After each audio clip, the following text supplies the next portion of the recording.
Welcome to the LBEB show. We're on episode 21, I think. So this is top 1% of all podcasts now that we're past episode 20. We have myself, James DeLacy. We have Colin Wolf with us as well, 2 times our world's strongest man competitor, and many other accolades under him, masters in sport and exercise science. And then Mona is not with us today. She is looking after little Mia. Mia is going crazy recently, as you probably heard in some of the previous podcasts, Mia screaming all through them.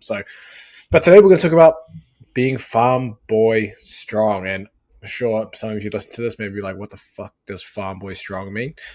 If we'll give our own definitions. I'm sure they're pretty similar, but essentially, if you know the person, I mean, you could even call it old man strength to an extent, but the person that grew up on the farm that basically threw hay bales all day, was doing hands-on work like a tradie, and they just have this stupid strength. They never stepped foot in the gym, but they have ridiculous strength in their hands, forearms, wrists, their shoulders. They can put up huge weights even without lifting weights, essentially. And then having physique-wise, just a large upper back, shoulders, and arms just from a stupid amount of, I guess you could say, farm work. What have you got for that, Colm? Yeah, I'm pretty similar. Like, I find sometimes what I would consider the farm boys aren't necessarily the strongest in the gym on like the main compound, say like, for example, bench press, but they tend to be able to like lift something big off the floor just naturally. Same thing with squat, might not have the biggest squat just naturally, especially the taller guys, but they just seem to be strong across the board in a way that matters. So if anyone's done like jiu-jitsu or wrestling, like something like that, it happens in strongman. You'll get these newbies come in, and they just have this insane level of functional strength that just seems to translate, even though, they haven't been following some specific strength and conditioning type routine. Like James was saying, those areas of strength translates to pretty much everything, and it can be quite demoralizing if you go up against this kind of person when you've been following a certain routine or whatever. And it really kind of highlights the importance. Like, I've had the exact thought before. This is back when I was doing MMA and jiu-jitsu. But I would be thinking at the time, I can bench press 170, but there's this dude who's never lifted weights in his life, but he's been, he worked out on the farm out in West Auckland, and he'll just be able to throw me around. But yeah, that would be my definition. Pretty similar to you, really. And I think it provides a fantastic base for pretty much any sport they go into. And then the other thing I would consider that comes along with it is like they have this just incredible level of grit and determination, I guess. Like, their work capacity is very high, and they can just, again, as a newbie, they can outlast other athletes in a lot of different areas, whether it's wrestling, jiu-jitsu, strongman, the endurance carries, that sort of thing. They just seem to be able to keep going. Yeah, they can tolerate a lot of load, and that's the thing. And I would even argue on the physique side, to me, that kind of training provides a far better physique than someone who's doing pure bodybuilding, hitting all the machines in the gym, chest day, back day, etc., etc. I think that farm boy philosophy, it's different. I mean, we've talked about it on the podcast before, the difference between someone who builds their physique mainly from compound movements with the barbell, carrying heavy things, etc., versus someone who spends a lot of time on the machines and cables, maybe pumping out, reps on the chest and back and things like that. There's a huge difference in the physique. And I think you see it if you go on YouTube and watch any of like modern day fitness influencers, and you see, a lot of times it's very skinny forearms, and then you see very skinny waists, and you might see a wide back, but it's not dense. There's no real power look up top, and we've covered the power look as well. That kind of goes into the farm boy strong, and that's only developed. You can't develop that power look or that farm boy strong look of a large, dense upper back, forearms that are bulging, etc., without doing these awkward carries and doing prioritizing these compound movements versus sitting in a machine and doing things. Obviously, I'm not saying don't do any machine work, but I don't think it should be the number one thing you do for your training, unless you're like looking to compete in bodybuilding or something like that. It's a different story. But for general physique stuff, I think you get a far better look when you're doing things like this versus just trying to pump out on machines. What are your thoughts on that, Colm? Yeah, I agree. Like we've said before, I'm a fan of that thick kind of look that comes about from the heavy compounds. And yeah, the waist might be a little bit thicker than depending on what category of bodybuilding I suppose you're going for. But I think just having that base of compounds, again, like it provides a great. I like it's subjective, but I'm a fan of that look. But otherwise, I do think it provides a good base for someone to go into a different physique sport if they want as well. Yeah. And we also have in the Lift Big Epic Underground, there's a Farm Boy Strong program in there. It's 8 weeks. We actually had someone who was deadlifting 240 kgs, which is no small deadlift. That's over 500 pounds. And he, after the 8 weeks, he increased his deadlift from 240 to 260 kilos. And then he went to lift the Denny Stone replicas, and I think he was 3 kilos off the Denny Stone weight, which is pretty nuts. And that's kind of the philosophy behind that program. And we'll dive into some of our favorite things that we like to do within that. So for me, everything revolves around thick implements. So instead of lifting with a regular barbell most of the time, using a fat bar. So if you have access to an axle or a fat bar, you can use that. Or fat grips are an easy $30 substitute. You can add onto a bar that I'm currently doing that now. So fat implements, awkward objects. So sandbags are typically a good option there for your different carries and lifts. And then just a lot of, I guess you could say, heavy back work and full body work. So things like Olympic weightlifting exercises that target the upper back, then or even derivatives. You've got various loading and carries with awkward objects, and you're doing a lot of pressing with the fat bar. And you think people may think, okay, pressing with the fat bars shouldn't be that challenging because you don't really have to hold and grip a weight like you will, for example, with a deadlift or a row with a back exercise. But if you've never bench pressed, overhead pressed with a fat implement, try it and you'll see what I mean. If you're not used to it and you go heavy, the muscles where your thumb is under here will hurt a lot if you're not used to it. And you can feel the difference in your wrists and your hands when you're doing it. So that's definitely something to be aware of. Are there any certain style of exercises, Colin, that you gravitate towards when you think farm boy strength? So, in general, I would say anything uncomfortable, you're on the right track. So just like you're saying with the grips, like we are, like with the gym getting more and more popular, we're definitely getting a lot more comfortable in terms of our exercise selection. Like at commercial gyms, you can find, say a chest press machine with a nice angle for you. You'll like some nice knurling and whatnot on the barbells, but pretty much if you go with anything uncomfortable, something that gets you outside of your comfort zone is going to be a good start. So any of that fat grip work, it will, just like James was saying, it really changes how the whole exercise in itself feels. When you'll feel it, like even bench pressing with a fat grip, once you get up to a decent load, like you just feel it all throughout your forearms.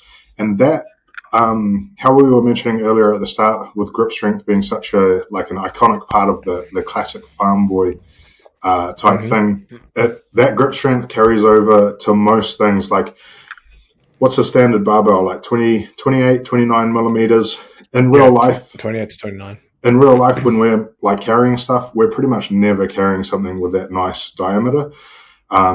Whether you're picking, like if you've done furniture removals, anything like that, you're always holding on to something odd. That's a strongman profession. Yeah, it's rough for sure. But so if you get used to doing all of your pressing, all of your pulling on some kind of fat grip, it's really going to change how it feels. And yeah, just to go back to jiu-jitsu or wrestling, if you've ever wrestled with someone and you feel it straight away as soon as they like get wrist control or something like that, you feel the difference in that grip strength. Although you can do different things to break their grip. If you're training against someone who does a lot of fat grip work, you'll feel that as soon as they get hold of your wrist. Yeah. Oh yeah. Yeah, that's the worst feeling ever. When someone grabs you, you're like, oh shit. This is just one of those people with those stupid strong grips. And you can develop that. I mean, Absolutely. Some people just have it, again, because maybe they work a physical job. But again, with fat grips, another option is to use towels. I'm a big fan of using just hand towels. You can put hand towels over a pull-up bar. You can do your pull-ups, towel pull-ups, towel barbell curls, dude, I love that. That's one of my favorite. Towel pull-ups and towel barbell curls are next level. You can also do towel farmers walks. You just put it through kettlebells, so that's something else you can do. But for me, towel pull-up, towel barbell curl are my go-to with the towels, and that's another way you can challenge your grip while developing the muscles in your back and your biceps, etc. It doesn't always mean that you always use these things, because sometimes you need to overload the main muscle that you're trying to target. For example, with towel bicep curls, or even towel pull-ups, your grip is gonna fatigue first before your arms. So just bear that in mind, that hey, maybe you do a few sets without it, and then you might finish with a couple of sets with that stuff, or you might do certain training cycles where you focus on these things. But yeah, that's a huge component of the farm boy strong. The other one is the big power look, or the big upper back traps, etc. I'm a big fan of Olympic weightlifting derivatives and even just Olympic weightlifting exercises, and they don't have to be difficult, challenging, or difficult to learn. So obviously, the full clean, the full snatch, they're complex movements. I mean, that's the competitive movements in Olympic weightlifting, and trying to learn those to get a better physique doesn't really make much sense. It's going to take you too much time and too much skill to learn how to do it with enough weight to really make a difference. And often the full lifts aren't really the best way to go about it. There are better variations to use. So for me, snatch grip high pull is my number one. Snatch grip high pull all day. That's off the blocks, from the floor. Nothing will light your traps up and your upper back than the snatch grip high pull. Actually, the other day, I think it was on the weekend, I did muscle snatches. It had been a little while since I did muscle snatches, only up to like 55 kilos. Holy shit, my traps were screaming at me the next 2 days. And I only did like a few doubles at the top weight. So even stuff like that, muscle snatch is relatively easy for someone to learn to do. That can blow your upper back and traps up too, just doing something like that. And then my other favorite combination is power clean push press. And I'll do these regular barbell 2+2, or I'll even do it with the fat grips or a fat bar and do 2+2, 2+1, whatever it is, and do power clean press. So those two options are really nice. Sometimes I'll even do regular bar. I'll do power clean push press, 2+2, 2+1, up to whatever weight, 90, 100 kilos. And then I'll put the fat grips on, and then I'll do 2+2 or 3 power clean and press with the fat grips afterwards. And that's a pretty legit little workout there that you can do too. Anything else to add there, Colin, regarding maybe even upper back stuff? Yeah, I mean, I'm biased. That's in the name, Farmer's Walk. I love the Farmer's Walk exercise. Yep. I think it's a really easy way to hit this kind of strength that you're after, as well as building the upper back. Really simple way to do it would be, let's say you've got an area of 25 meters or 20 meters.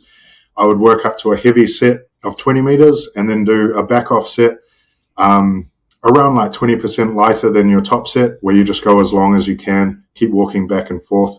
But that's a really easy, really quick way to get a lot of work done. The heavy, ideally, I think the farmer's pickup should be around knee height or just below knee height. Some of the ones that are really low are it's going to make the pickup too hard, to the point you're not really going to be able to overload the upper back with the walk, because your lower back will be so fatigued from the start. But let's say you've got the right pickup height.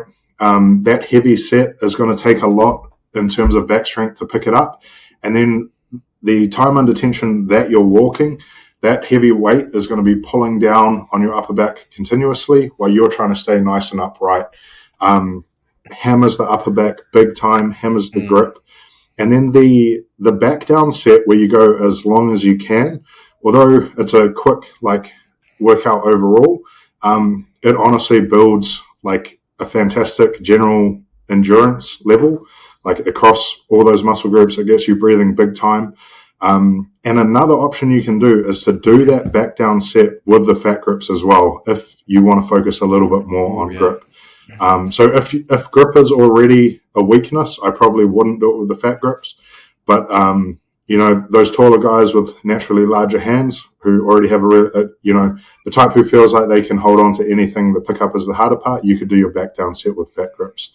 But I really feel like between that and then those Olympic variants that you're talking about, even if you just did those, they're such a fantastic base. Yeah, man.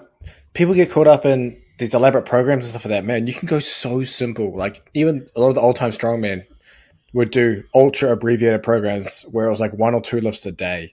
There's even like a 1 lift a day program, and they just hammer them. And if you literally just spent your time doing like snatch, grip, high pull, and then farmer's walk one day, then another day was like power clean, push press, and then I don't know, some other farmer's walk variation or bear hug carry variation, man, you're well on your way to growing a fucking massive back doing stuff like that. And I don't know if people still do this stuff. I mean, we used to do stupid shit back in the day and just like do really like crazy challenges, like how long can we carry this thing? How far can you do stuff like that? Just like how many reps can I do with this? But it seems nowadays people are kind of almost bound to the program they have. I'm doing this many sets and reps for this RPE so I can recover, so I can come back and do this and this. But sometimes those challenge sets are. I mean, it makes training fun. You're training for fun, and then that stuff really pushes you, and it's helpful stuff. I mean, I'm sure you've done a whole lot of stuff in your time too. Yeah, it's like I can see how I suppose I always talk bad about Instagram and the social media influence, but we're both science guys in the end. Like we've published research, so we are a big fan of science, but I can definitely see for the newer lifter or the new person coming into the strength world, they're overwhelmed by all these different things, and science does have its limitations. It might not necessarily be the most fun to follow, the most optimized scientific type program. It is an option, but at the end of the day, like there's been a lot of really strong people in the past before any of this. We spoke about it before. Was it Paul Anderson? Is that his name? The one with the squatting out of the hole in the ground. So you can develop fantastic strength just by doing like these basic, again, I'll say it like farm boy type moves, manual labor type moves. Me and James are definitely biased in that we like that old school style of training and we like the challenge. New Zealand's, so my background being strongman, New Zealand's strongest man was created by someone who had a similar philosophy, and the implements we had to lift in competition, man, they were brutal compared to, if you compare them to like, even any strongman stuff is hard, right? But modern strongman implements are so much easier than these things that we used to have to lift. We had an anvil that, to me, this was excessive, but we had an anvil that its feet would dig into your hip bones. It was horrible. So you would end up with these big bruises, but that's an example of the type of thing that he would have us lift. Our farmers' walks were massive cylinders that would bang into your legs as you carried them. But it's basically a form of immediate feedback. So part of it, I do think he just wanted to hurt us in one way. But the other way is it forced you to stay in a certain line with both the farmers and the anvil carry that led to you getting stronger. So, for example, with the farmer's walk, you had to try and stay nice and upright, keep your lats tight to ensure that the farmer's walks weren't swinging because the margin of error was so much less. With modern farmer's bars, like being quite thin, like just, basically a barbell width or maybe another 10 mils on top of it, the swinging doesn't tend to become as much of a factor with these things because they were like big cylinders, right? Yeah, big cylinders. It might have even been, I don't think it was quite 24 inch. Like if someone listening, if you think of a strongman log, basically that sort of diameter that you're carrying. So it really forced you to maintain a certain level of technique to like mitigate the effect of it banging into your legs. That classic, like, I almost want to say it's like a mentality, like of just hard. Like we're going to sound like those old boomers, but the old school hard work. It was just you got out there and you did the work. We didn't necessarily follow something super strict. As long as we were working, somewhat hard but safely, it would lead to good progress. Yeah, exactly. I think a lot of people kind of miss that idea. But if you're interested in kind of reading and more and going down this road, anything by Brooks Cubic, this is one of them, Chalk and Sweat. He has so much good shit on all the stuff. I mean, he's got a program in here that I think I'm going to start maybe tomorrow. And I was like, damn, bro, this looks so legit. I'm going to read it to you. It's a back specialization program. Oh, he's got heaps of them in there. But one of them is, it's 3 days a week. No frills back specialization with heavy, awkward objects added. So this is up your alley. Sounds good. So it's yep. So it's Monday. It's snatch grip high pulls up to a heavy set of 3. So again, snatch grip high pulls is the shit. Then snatch grip shrugs, 5 sets of 5. So it's 3 working sets. So it's basically 3 sets of 5 because it was 3 working sets. Then a shoulder lift using a rock, sandbag, or barrel. And you lift to the right shoulder, lower it, then to the left shoulder, lower it. You repeat that 5 to 20 times for 3 to 5 sets, which is like brutal. Then farmer's walk. Yeah. Then farmer's walk after that. 5 times 100 yards. Help. I think 100 yards is like, I actually don't know how long 100 yards is in meters, but 100 yards. I don't have any farmer's implements though yet, and not enough place to do that one, unfortunately, but I could always carry the sandbag. Yeah. And then just sit-ups to finish. And that's day one. That's Monday. So it's like, the thing is with a lot of these old-time strongman stuff, they just trained hard, and they didn't train 5-6 days a week if they were doing longer programs like these. And if they were doing 5 or 6 days a week training programs, it was like 1 or 2 lifts. Yeah. And it was very simple.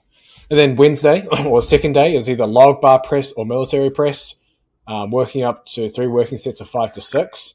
Pull-ups, 5 sets of 5 to 8. Shrugs again, so 3 working sets of 5 to 6. Neck, 5 sets of 10 to 15.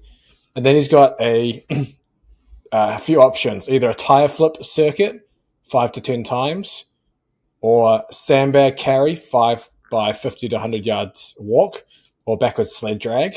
And then finally on the third day, clean grip high pulls up to a top set of 3, shrugs, 3 working sets of 5, front squats or back squats, 5 to 7 sets of 3 to 5, and then a loading exercise, so sandbag loading or stone loading or whatever, and it's basically 10 to 50 reps for one set just to go nuts. Then basically you're finishing with stiff legged deadlift with a 2-inch stick bar, 1 times 15 to 30 reps, and then just sit-ups at the end. So that is a Farm Boy Strong program. So highly recommend this book, or you can just do our Farm Boy Strong program too. But this book has a shit ton in there, and it's fucking cool, man. Like they have, and that one is like back specializations and leg specializations, but you won't find one isolation exercise or machine in those programs. It's literally like leg specializations, just doing a shit ton of squats, and then maybe going off the rack. I know he's got other programs like you mentioned with Anderson squats off the pins. Mona's doing those at the moment and loving them. Yeah. The raw strength you build from having to squat or bench off the pins, like you can't beat it, man. Like especially when you're doing bench with the fat grips off the pins. That's my favorite. And the tension you have to build to be able to press that, you just can't beat something like that. And some of these challenges are pretty nuts. I mean, you could run this. This would be your kind of program. Yeah, that actually sounds pretty fun. I actually really like the idea of the RDLs with the fat grips. I've never done that. With the RDL, say using myself as an example, my regular deadlift is going to be so much stronger with the RDL. Sometimes it can be not the most exciting, but with the idea of the fat grip in there, suddenly it becomes a little bit more fun. And he's saying it's basically used for grip anyway. Yeah. So overall, with all this Farm Boy Strong stuff, I would say, we've put out a lot of material, obviously, before, if you're training for something specific. Obviously, if you have a strongman goal and you've got a strongman competition, you're obviously training for that. We've got programs out there for that. Likewise, you've done all sorts of, James has trained professional sports teams. He's not saying to suddenly, throw all that away and just this isn't for sports performance. Yeah, this is. I would consider this for if you're more of a recreational trainer and you just want to have that overall functional kind of strength that translates to everything, and you're more of a fan of that kind of physique, like James was talking about, with a big, thick upper back, big, thick forearms, and a massive work capacity. Exactly. And then another exercise I should add is the Croc Row. We've talked about that on the podcast too. If anyone's familiar or not familiar, Croc Row is essentially a high rep dumbbell row done with stupid amount of weight. So made famous by Matt Croc. I can't even say his last name. I'm just gonna say Matt Croc. Yeah. Now Janae Croc, but that was an exercise that it's brutal. I mean, typically they say not to do it with straps, so you so you build your grip. But if you want, you could do with no straps if you really want to smash your grip and your back, but you can also do it with straps if you really want to overload your back, so you can use even more weight. The goal is not to keep some super strict form and, do these perfect dumbbell rows. You want to have enough weight where maybe it's the weight you use for your sets of 10, but then you're going to do 20 with it. And you're only doing one set. So you're going to maybe get 10 mostly strict, and then you're going to have to start using some momentum to get the last 10. And, people might argue, oh, but then you're not targeting the lats properly because you're using the rest of your body. It's like, dude, do the damn exercise and tell me your lats aren't fucking pumped out of your fucking back. After doing high rep dumbbell rows like that, it's so killer. I hate doing them, but I love them. In fact, I prefer doing that over barbell rows. I hate barbell rows, even though they're so good. Such good exercise, but I hate doing them. Yeah. I like the Croc Rows as well. I normally like doing them one set, depending how my grip is feeling and what the set of dumbbells are. I like to do 2 sets. The first set, no straps, and then the second one with straps, where I normally just go basically as many as I can, but I often don't make it up to 20. Like the aim is 20, but I find with that second one, after fatigue from the first, I normally get, 16, 18 if I'm lucky. But I find just having that 2, mentally, I quite like it as well, because the 2, it doesn't feel like too repetitive. The first one, there's going to be more grip involved, and then I've got the strap, so it's a little bit, just mentally, it feels a little bit easier that way. Yeah, and then you can overload the back more on that second set. So yeah, that's a good option. So keep these in mind when you're going down your farm boy strong journey. Keep things awkward. Keep things stupid. If you keep things, if it sounds stupid, it's probably a good thing to do for your farm boy strong journey. And also make sure to check out the LBEB Underground. There's a farm boy strong program in there for you. But I actually wanted to I guess shift a little topics quickly for you, Colm. We're actually doing our blood test tomorrow for that wellness clinic. Yeah, so we paid that first invoice. So we got, I should pull it up. But they're testing everything: hormone, metabolic panel, lipid panel, anything and everything, vitamin D, all sorts of stuff that I haven't even had tested before. Because in New Zealand, dude, you got to pay a shit ton of money to get vitamin D tested in New Zealand. Oh man, I know all about it. It is a pain getting blood tests. It's so hard. It's so hard to get blood tests as well from the doctor. Like, you almost have to have like a reason. You have to almost be sick to get a blood test. They're just like, why do you want blood tests? Yeah. I definitely know all about that. It's like New Zealand health system has some good, but there's a lot of issues like that. Yeah. So we're actually going to go. I think we're going to do it tomorrow morning. It's a fasted blood test, and it'd be nice to actually be able to monitor things and be like, how are the hormones? How are what are we deficient in, etc. And actually start to, look at that and be like, okay, can we optimize or bring anything back to where it should be, etc., etc. So that's something we're looking to do, and as we start to get a little older, to look after ourselves, because who knows? You just want to make sure that everything's good to go, and if that means TRT, that means TRT. I don't know if it will. I don't know if I'll have to see in terms of what my testosterone comes back at. But I haven't had any. Well, I don't think I've had any low T symptoms. So we'll see from the blood test whether I need it or not. But it's interesting. Obviously, anyone and everyone now is basically on testosterone replacement therapy. It is pretty nuts. Just because I think, well, at least in the States, it's so easy to get. I couldn't believe how easy it is. They literally mail it to you. Yeah, I don't know, but I would guess pretty much all of any male in Hollywood is on some form of hormones. Oh, 100%. And that's the poster boys, isn't it? The poster boys of American cinema. Yeah. And then you've got all the athletes and stuff like that too. But yeah, it's interesting.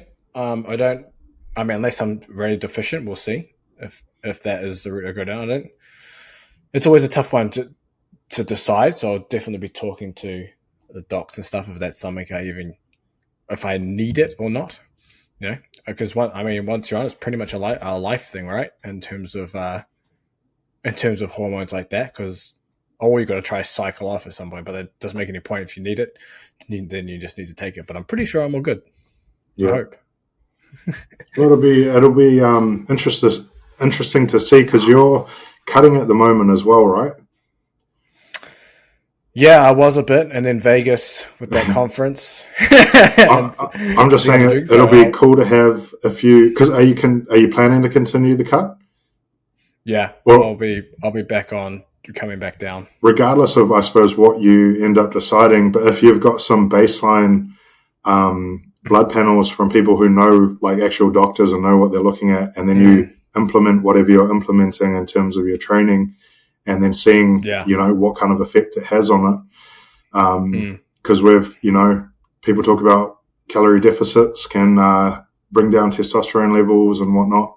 So it'll be yeah. interesting to see what they recommend and go from Yeah, there.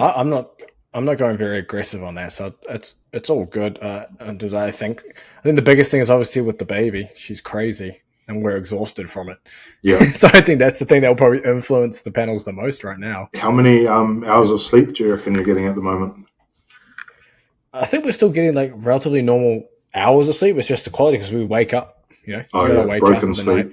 sleep. Yeah, it's like broken sleep, and then in the day it's just like constant ongoing. Like if I'm podcasting now, Mona's got Mia, but Mia's like crazy. And Yeah, then like all morning she was crazy. Then she slept finally for a couple of hours and we napped. yeah. But it's like, yeah, it's pretty full on. But I mean, we still get our training done when we can. We're training in tomorrow morning and things. But yeah, it'll be interesting. I'll let you know how those bloods go too.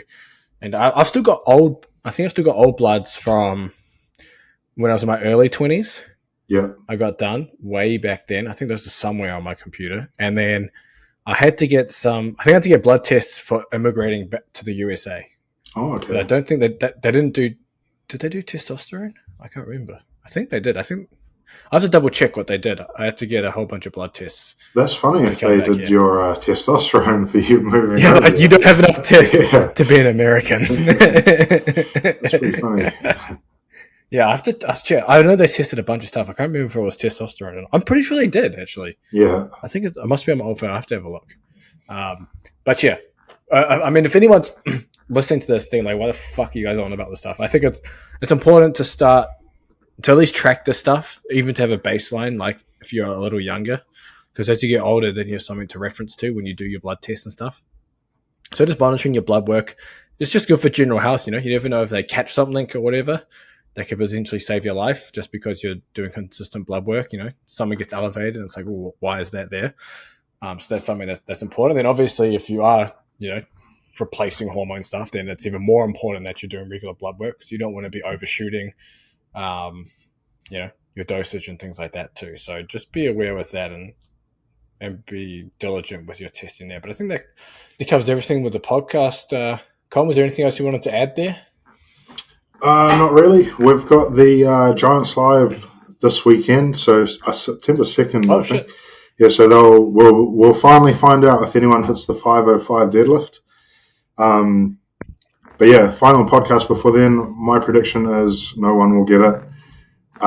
We will see if I'm correct or incorrect, just like I was incorrect about World's Strongest Man.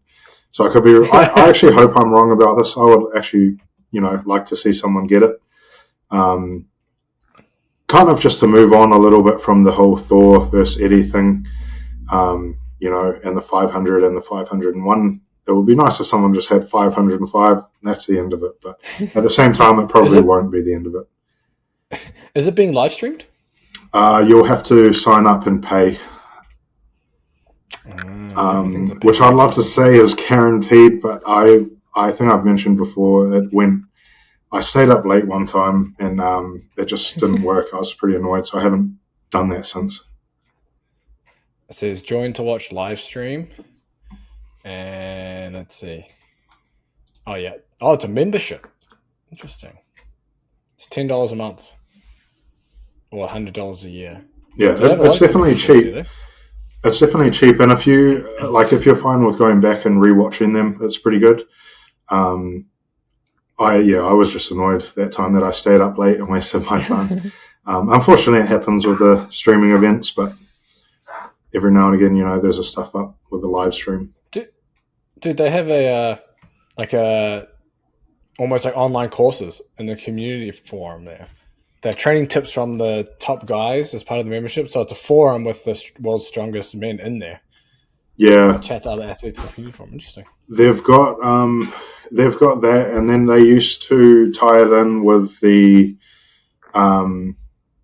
with the different online qualifiers. I see here. Oh, they've still official got that? strongman games. Oh, yeah, so they are still doing that. Yeah. So you used to, if you were like it's going online. What's that? There's an online qualifier. Yeah, so you post up, I think, what is it this year? Log, farmer's walk hold, and 2-rep max deadlift. So if you overhead press 1 RM. Oh yeah, so it doesn't have to be log A. You can choose any. I like it, to be honest, because I definitely think people can still cheat. Like you'll see, you have to do the usual, weigh it on film and whatnot. But at the end of the day, they're qualifying for a competition, like a big competition, official strongman games. So it would suck if someone, cheats and gets a spot for someone else. But at the end of the day, when you're at the actual comp, you have to. That's where you're going to get exposed if you did. Quick. Yeah, exactly. Interesting, dude. Are you submitting your footage for this? I'm not, but I have some clients who are. Oh, nice. But yeah, so it would be like, to me, that's the main thing with the online is people can definitely do things to fudge it. But if you say from a New Zealand example, if someone was going to cheat to qualify, and then they're going to have to pay thousands of dollars to get over to America to compete, it just wouldn't. I would hope that would put off a lot of people anyway from trying to cheat. I mean, CrossFit have done it for years, and they seem to. I mean, but what CrossFit does is that you qualify online to the Open, but then you go to like quarterfinals or regionals, and you have to show up to that. So that kind of, I guess, that would weed out anyone else. So if Strongman could do a similar, I don't know if their competitor base is big enough. Yeah, they might do that in the future, like as it grows. That'd be pretty cool. Yeah. Because imagine that in terms of television, televising as well. If you were able to do online qualifier like a Strongman Open, and then hit regionals. In strongman, working up to world's strongest man, damn, that'd be cool. You don't have to pay the amateurs either, so you can have the TV show without having to pay them. The other thing was the Shore Classic was last weekend as well. I don't know if you saw any of that. I didn't see. But Brian took it out. That was his final competition. And he also trademarked the title of Strongest Man on Earth, I believe it is. So the winner of that competition, which was himself, got the Strongest Man on Earth title. So to me, with him stepping down and him getting this trademark for his competition is like a sign he's probably going to be going against World's Strongest Man in terms of the competition. Nice. So yeah, hopefully it goes well and we'll see. I definitely, although I can definitely see some arguments like, so he competes in his own competition. He doesn't take prize money. I believe he has taken like that title. So the argument is that it's unfair. Like he gets to choose the events. He gets to train on the same equipment, which I can understand. But personally, I still think having, like if I was competing in it, I would rather him compete than not compete because you kind of get that rub. It's a wrestling term, but if you're wrestling against Hulk Hogan, everyone sees you. You get that rub from Hulk Hogan, and it kind of elevates you. So if I was a competitor, I would like that aspect. And the fact he's not taking money, I think is great.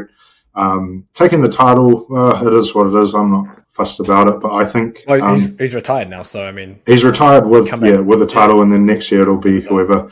But overall, like, because I've seen on Facebook a lot of criticism for him doing that, even though he's competed. I think this is the 4th year he's run it now. He's competed in all of them, perhaps the 3rd. But yeah, overall, I think it's a better thing him competing in it than him just running and not competing in it, in my opinion anyway. But if he was taking prize money, then yeah, sure. But the fact that he's not taking prize money, and he's running it in a fashion that, since he is an athlete himself, he understands what the athletes need. I've heard that they had fantastic like warm-up equipment. They had food out the back ready at all times. Like a very... from the guys I've spoken to, they enjoy that competition quite a lot compared to others. I think Worlds has gotten better, but like I've said before, when I was there, we had up to like 140, maybe 160 on this flimsy little barbell, and we had to, 20 minutes to warm up on that. Then we go out there and pull a deficit deadlift on like a 32 mil bar, in the mud, like an uneven kind of ground thing. It is what it is. I actually like that aspect of strongman. You just had to adapt to the conditions, but I do think it raises the risk of injury, and the fact that he is in charge and is having everything done correctly, I think it's a great thing. Yeah, he could definitely elevate the sport, and potentially he goes down the road of doing different qualifiers, and that becomes the big event. It'll be hard to beat out, I guess, the prestige of World's Strongest Man, but if he's trademarked Strongest Man on Earth, that's another good marketing. Sounds good, eh? Yeah. It's a good title to have. Yeah, exactly. But for anyone listening, make sure to like, subscribe, share it with anyone.